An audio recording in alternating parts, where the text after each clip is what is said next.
নমস্কার বন্ধুরা, আপনারা দেখছেন কুকিং হাউস অফ অনিমা। এখানে আমি দেখতেই পাচ্ছ তোমরা বেলে মাছ নিয়ে নিয়েছি, ধুয়ে পরিষ্কার করে নিয়ে নিয়েছি। এই বেলে মাছটা এবারে আমি নুন হলুদ মাখিয়ে নেব।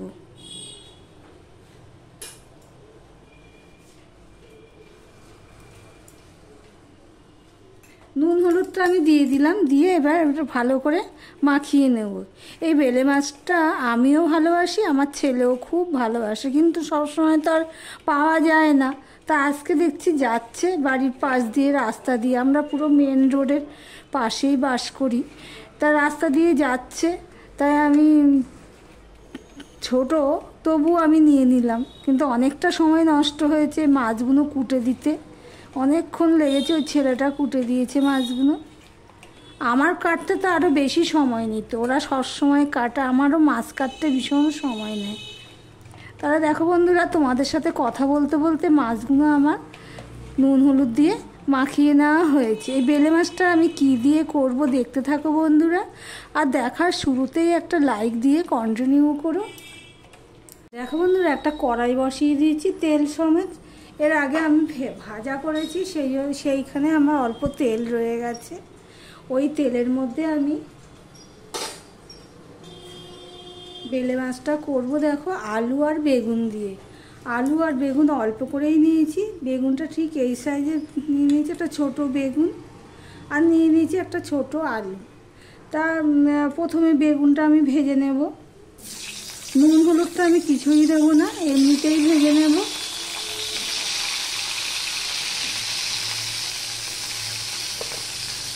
বেগুন কটা দিয়ে দিলাম, আর দেখো এই আলুগুলো রয়েছে।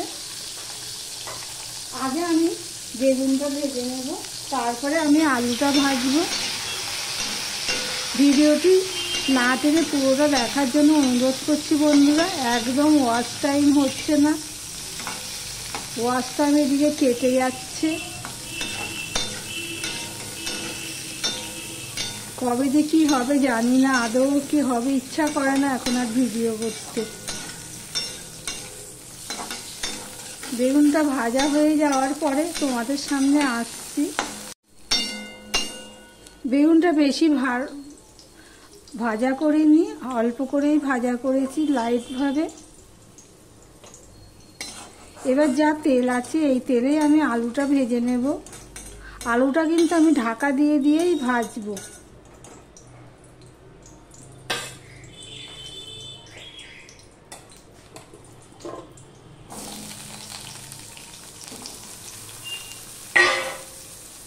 আলুটার মধ্যে আমি একটু নুন দিয়ে দিলাম, কেননা আলু তো সিদ্ধ হতে সময় নেয়, সেই জন্যই আমি একটু নুন দিয়ে দিলাম, দিয়ে ঢাকা দিয়ে দিয়ে ভেজে নেব। দেখো, আলুটাও ভেজে তুলে নিয়েছি। এবার আমি দিয়ে দিচ্ছি সর্ষের তেল। এই রান্নাটা আমি সর্ষের তেলেই করব। 2 চামচের মতন আমি সর্ষের তেল দিয়ে দিয়েছি। এদিকে দেখো আমি রান্নাটা কি দিয়ে করব। এখানে একটা পেঁয়াজ কুচিয়ে নিয়েছি, আর এখানে পেঁয়াজ বাটা নিয়ে নিয়েছি 2 চামচের মতো, কাঁচা লঙ্কা নিয়ে নিয়েছি, আর রসুন আমার বাটা ছিল না, তাই জন্য আমি 1 চামচের মতন রসুন গ্রেট করে নিয়েছি। তোমাদের সাথে কথা বলতে বলতে দেখো তেলটা হয়ে গেছে। এবার আমি এখানে দিয়ে দিচ্ছি কালো জিরে ফোড়নে।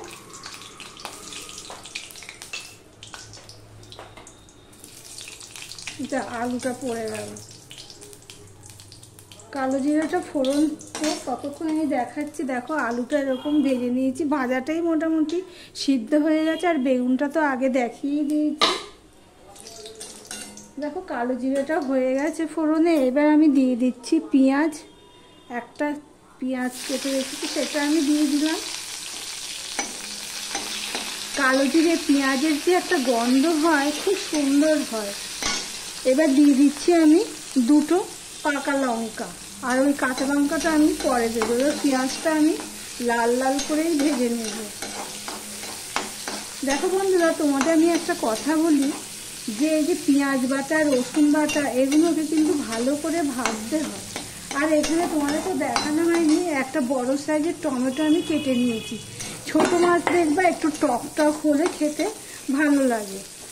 এবার আমি দিয়ে দিচ্ছি পেঁয়াজ আর রসুন বাটাটা। দেখো পেঁয়াজটা ভাজা, এবার পেস্টটা আমি দিয়ে দিলাম, দুটোই পেস্ট দিয়ে দিলাম, দিয়ে পেস্টটাকেও আমি ভালো করে ভেজে নেব।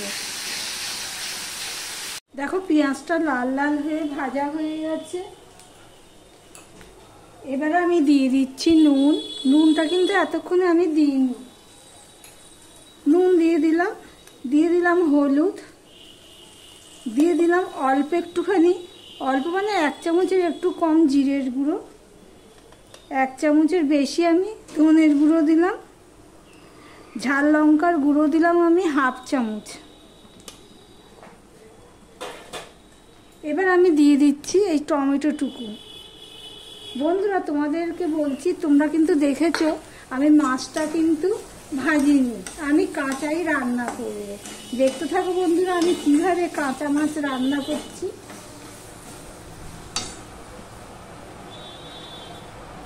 এবার আমি অল্প একটু জল দিয়ে দিচ্ছি। আমার ভিডিওটি যদি ভালো লেগে থাকে প্লিজ লাইক কমেন্ট শেয়ার করে দিও। আর যারা নতুন বন্ধু ভিডিওটি দেখছো সাবস্ক্রাইব করোনি তাদেরকে বলবো সাবস্ক্রাইব করে পাশে থাকার জন্য।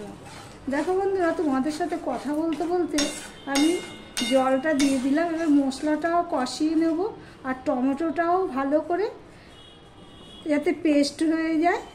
তারপর আমি বেলে মাছটা না ভেজে ঠিক এইভাবে রান্না করি, খেতে অসাধারণ হয় খেতে। দেখো মশলাটা আমার কষানো হয়ে গেছে, দেখতেই পাচ্ছ। এবারে আমি ম্যারিনেট করে রেখেছি বেলে মাছটা আমি দিয়ে দিলাম, দিয়ে মশলার সাথে আমি মাখিয়ে নেব। ঠিক এইভাবেই আমি না ভেজে রান্না করি বন্ধুরা।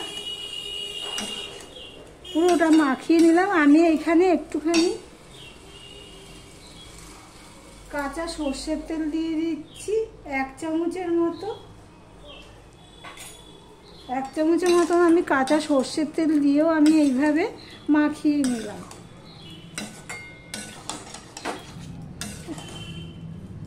দেখতেই পাচ্ছ মশলা কষানোর পরে কিন্তু বেলে মাছটা আমি কাঁচা বেলে মাছটা দিয়ে দিলাম। না ভেজে ঠিক এইভাবে যদি বেলে মাছ তোমরা রান্না করো খেতে অসাধারণ লাগে। এবার আমি যে আলু আর বেগুনটা দিয়েছি আমি আলুটা দিয়ে দেবো, বেগুনটা কিন্তু আমি এখনও দেবো না। বেগুন 2 পিস পড়েছে আমি তুলে নিলাম। আলুটাকেও আমি মাখিয়ে নেব, বেগুনটা আমি কিন্তু পরে দেব। এবারে আমি দিয়ে দিচ্ছি, দেখো পরিমাণ মতন আমি জল দিয়ে দিচ্ছি। এটা তো বেশ রসা রসা হবে, বেলে মাছের রসাই বলতে পারো না ভেজে। ঠিক এইভাবে একবার তোমরা বানিয়ে খেয়ে দেখতে পারো যদি না খেয়ে থাকো। ধরো এরকম ঝোলটা থাকবে, রসা রসা হবে, আমি তাহলে আরও একটু জল দিয়ে দেবো, কেননা কাঁচা মাছ তো সিদ্ধ হতে সময় নেবে একটুখানি। দেখো বন্ধুরা ঠিক এরকম পজিশনে আমি রাখলাম, রেখে আমি ঢাকা দিয়ে দিলাম। দেখো বন্ধুরা আমি ঢাকা দিয়ে দিয়েছিলাম, যেই ফুটে উঠেছে আমি ঢাকাটা নামিয়ে নিলাম। এবার গ্যাসের ফ্লেমটা আমি ছোট করে দিয়েছি। ছোট করে দিয়ে আমি এখানে যে বেগুনগুলো ভেজে রেখেছিলাম সেগুলো আমি এখন দিয়ে দিলাম। এই পর্যন্ত যারা ভিডিওটি দেখছো লাইক দিতে ভুলে গেছো, লাইক দিয়ে কন্টিনিউ করো। বেগুনটা দেখতেই পাচ্ছ আমি এই ঝোলের মধ্যে দিয়ে দিলাম। এবারে আমি ঢাকা দিয়ে গ্যাসের ফ্লেমটা ছোট করে দেব। ছোট করে দিয়ে আমি 5 মিনিট ওয়েট করব। দেখো বন্ধুরা আমি 5 মিনিট পর তোমাদের সামনে আসলাম। এবার আমি ঢাকা উল্টে আমি কি করেছি, মাছগুলো একটু এদিক ওদিক করে দিয়েছি। 3টে কাঁচা লঙ্কা আমি দিয়ে দিলাম। একটু যেগুলো উপরে ছিল সেগুলোকে আমি একটুখানি এইভাবে আস্তে আস্তে করে আমি দিয়েছি, কেননা বেলে মাছ তো খুবই নরম মাছ, খুব সাবধানে এগুলোকে তুলতে হয়। তাই দেখতে কেমন হয়েছে বলো? খেতে তো অসাধারণ হয়েছে, কেননা আমি নুন দেখলাম, নুন ঝালটা আমি দেখে নিলাম, অসাধারণ হয়েছে। তাহলে ভিডিওটি আজকের মতন এখানেই শেষ করলাম। আবার অন্য কোনো সুন্দর সুন্দর রেসিপি নিয়ে চলে আসবো, সঙ্গে থেকো বন্ধুরা।